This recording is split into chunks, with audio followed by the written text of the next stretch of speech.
आज की डेट में यदि मोदी जी मध्यावधि चुनाव की घोषणा कर दें तो क्या होगा?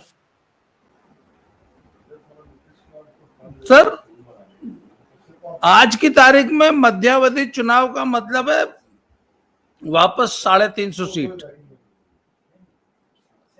350 सीट अकेले बीजेपी की या कि एनडीए एनडीए एनडीए एनडीए तो 350। ये जो बिल संविधान संशोधन वाला लाया गया है, जो कि मोदी जी को अच्छी तरह से पता है कि इसमें 2/3 नहीं मिल रहा उनको, तो ये इसीलिए तो नहीं लाया गया है कि साहब की मध्यावधि चुनाव के लिए पूरा एक बनाया जाए एक बैकग्राउंड। सर, मुझे नहीं लगता कि मोदी अभी वैसे मध्यावधि चुनाव में जाना चाहेंगे, क्योंकि सरकार को ना तो कोई खतरा है, ना कोई मुझे जरूरत महसूस हो रही है। पूरे देश में पॉजिटिव माहौल है। इस वक्त पूरा का पूरा विपक्ष जो है बैकफुट पे है। इनका ये जो वोट चोरी वाला जो अभियान है, ये बहुत बुरी तरह फ्लॉप हो गया। सर, मैं आपको बिहार की अभी तक जो मैंने जितना देखा उसकी रिपोर्ट दे सकता हूं। और इस वक्त तेजस्वी बहुत बुरी तरह कंफ्यूज्ड हैं, बहुत बुरी तरह। उनको एनडीए अलायंस वालों को एक कंफ्यूजन ये हो गया है कि यार हम कहीं राहुल के ट्रैप में तो नहीं फंस गए। राहुल ने एक कच्चे घड़े पे बैठा के हमको तैरा दिया, हम तैर गए। हमें पता नहीं था कि ये आदमी इतनी जो है मूर्खतापूर्ण फैक्ट्स और बिना तैयारी के ये कूद जाएगा। और इसके फैक्ट चेक करके लोगों ने 10-10 मिनट में इसके सारे झूठ का पर्दाफाश कर दिया। तो आज इस वक्त बिहार में जो सेंटिमेंट है ना, राजद का कार्यकर्ता और राजद का नेता और राजद का वोटर पूरी तरह कंफ्यूज्ड है कि यार ये क्या कर दिया तेजस्वी ने। एक तो इस आदमी को ड्राइविंग सीट में बिठा दिया इस वोट अधिकार यात्रा में, पब्लिक आ नहीं रही। क्यों? क्योंकि public don't connect with this मुद्दा। मैं हमने कई लोगों से पूछा, सबसे पहला हमारा सवाल ये होता था, यहाँ भैया वोट बचल की कटल, बुला रहे ऐसे कैसे वोट कट जाए, बाप कमाल है, ऐसे कैसे हमारा वोट कट जाएगा। तो मैंने पूछा, राहुल जी कह रहे हैं पागल है, पगला है। तो सर, आरजेडी का जो कार्यकर्ता है ना, वो बड़ा कंफ्यूज है कि यार तेजस्वी लालू को हुआ क्या है कि ये एक लालू जी नॉन तो इश्यू बहुत ही पे। समझदार हाँ, पॉलिटिकल नेता माने जाते हैं, बड़े समझदार राजनीतिज्ञ, कम से कम राजनीति में उनका सानी नहीं है ऐसा लोग मानते रहे हैं एक समय पर। हालांकि बेचारे 20 साल से तो बाहर ही हैं। तो सर ये मुद्दा पूरे देश में कहीं चल नहीं रहा और Modi is very strong. Modi का जो सपोर्ट बेस है वो कहीं से हिला नहीं है। मोदी की जो नेशनल इंटरनेशनल रेटिंग है वो मुझे लगता है पहले की तुलना में और बढ़ी है। मोदी और सशक्त नेता बन के उभरे हैं, न सिर्फ राष्ट्रीय बल्कि अंतर्राष्ट्रीय रूप से। मोदी ने जिस तरीके से ट्रंप को पटखनी दी है, Modi has become a very powerful leader globally. तो ऐसे में सर मोदी को किसी किस्म के मध्यावधि चुनाव की जरूरत ही नहीं। ये सरकार बाकायदे अपना कार्यकाल, और सर मुझे तो लग रहा है कि सिर्फ 240 सीट के बावजूद ये कार्यकाल जो है मोदी का पिछले 2 कार्यकाल से ज्यादा सफल लग रहा है। तो why should Modi take such a decision? बाकी अवनीश भाई बताएंगे। अवनीश जी से ये पूछ रहा हूँ कि साहब की चर्चा चलती रहती है कि साहब की ये जो विदेशी शक्तियां हैं वो भाजपा में सेंध मारने वाली हैं, भाजपा के लोगों को तोड़ेंगी, नायडू को तोड़ेंगी और नीतीश को तोड़ के और विपक्ष की सरकार बनाएंगी। तो ऐसे में यदि मोदी मध्यावधि चुनाव करा के ये सारी चर्चाएं बिल्कुल समाप्त करा दें तो क्या आपको लगता है कि ये एक उचित विचार बिंदु नहीं है?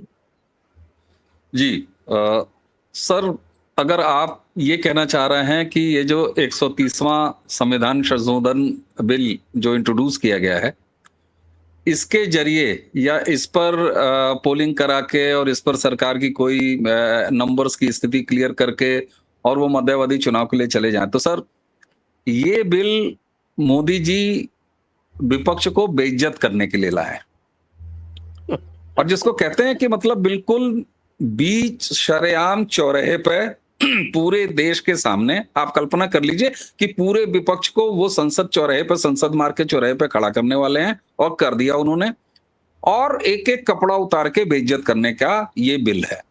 सर, ऐसा कौन सा बिल गवर्नमेंट इंट्रोड्यूस करती है जिसके पास अब कम से कम चाहे लोकसभा में या राज्यसभा दोनों में कोई भी बिल पास करा लेने के नंबर्स हैं, लेकिन ये बिल लाने के बाद कौन सा ऐसा बिल है जिसको पेश करके लिस्टिंग के समय ही उस बिल में ये लिख दिया जाए कि ये जेपीसी को जाएगा? ऐसा मैंने कभी नहीं देखा। होता जनरली क्या है कि जब कोई बिल पेश होता है, जब उस पर वोटिंग की नौबत ही नहीं आ पाती है, विपक्ष बहुत ज्यादा हंगामा करता है, तब फिर एक ज्वाइंट पार्लियामेंट्री कमेटी बना दी जाती है कि भाई ठीक है, चलो जेपीसी में जाओ। इस बिल के साथ जो स्पेशलिटी है वो यही थी कि जब इंट्रोड्यूस किया इस बिल को अमित शाह ने, तो उसी समय उसके इंट्रोडक्शन और लिस्टिंग के समय था कि ये जेपीसी में जाए, यानी सरकार का इरादा साफ था कि तुम हंगामा करो या न करो, हम इसको जेपीसी में भेजेंगे। अब जेपीसी में भेजने का मतलब क्या है? हम लोगों ने वक्फ या दर्शक वक्फ का याद कर लें।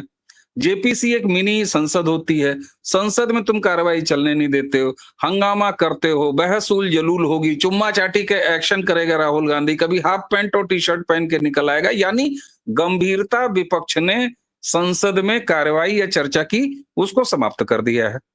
लेकिन इसके ठीक उलट सर, जेपीसी में शांत माहौल में चर्चा होती है। ये अलग बात है क्योंकि कल्याण बनर्जी जाएगा तो शीशा फोड़ देगा, ग्लास फोड़ देगा, ये भी विपक्ष का एक चरित्र है, लेकिन कम से कम वो डॉक्यूमेंट होता है पूरी तरह, ठीक संसद की तरह डॉक्यूमेंट होता है, मिनट टू मिनट डॉक्यूमेंट होता है।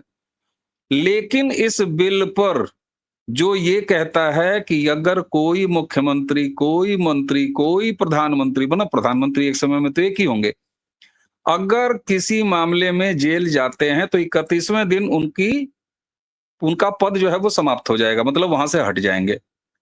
अब सर, इस पर विपक्ष अगर जेपीसी में बैठ के ये कहता है कि नहीं हम इसके खिलाफ हैं, तो आप बताइए कि नरेंद्र मोदी बेइज्जत नहीं कर रहे हैं तो क्या कह रहे हैं? वो सर अगले 4 साल बेचेंगे इस चीज को, और उन्होंने शुरू कर दिया है। अभी गया में, जिस समय हम लोग बात कर रहे हैं, गया में भाषण खत्म हुआ है उनका। अच्छा, अब उनके मैंने पास सुना नहीं, बताइए क्या बोले?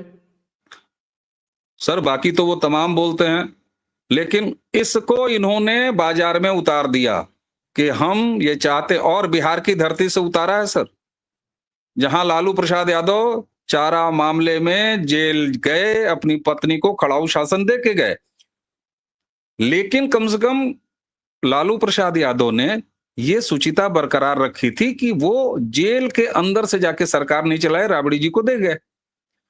लेकिन सर, चूंकि इस देश में एक ऐसा मौका देख लिया गया अरविंद केजरीवाल का, जिस आदमी ने वह भी करके दिखा दिया, अब इसके बाद ये जरूरत महसूस की जा रही थी, और बड़े आराम से अरविंद केजरीवाल जब जेल से सरकार चला रहे तो उसी समय इस तरह का बिल पेश कर सकती थी सरकार। ऐसा नहीं था कि नंबर्स उनके पास नहीं था, लेकिन नहीं, सरकार इस बिल को पास कराने से ज्यादा इसको राष्ट्रीय विमर्श के पटल पर लाना चाहती है। इसीलिए पहला तो सेशन के अंतिम दिन लेके आए बिल, यानी कि आप ये बताइए, अगर सरकार की मंशा होती कि ये बिल हम पास करा लें या इस पर अच्छी खासी बहस इनिशिएट करा लें, तो संसद के सत्र के अंतिम दिन लाने की क्या वजह हो सकती है?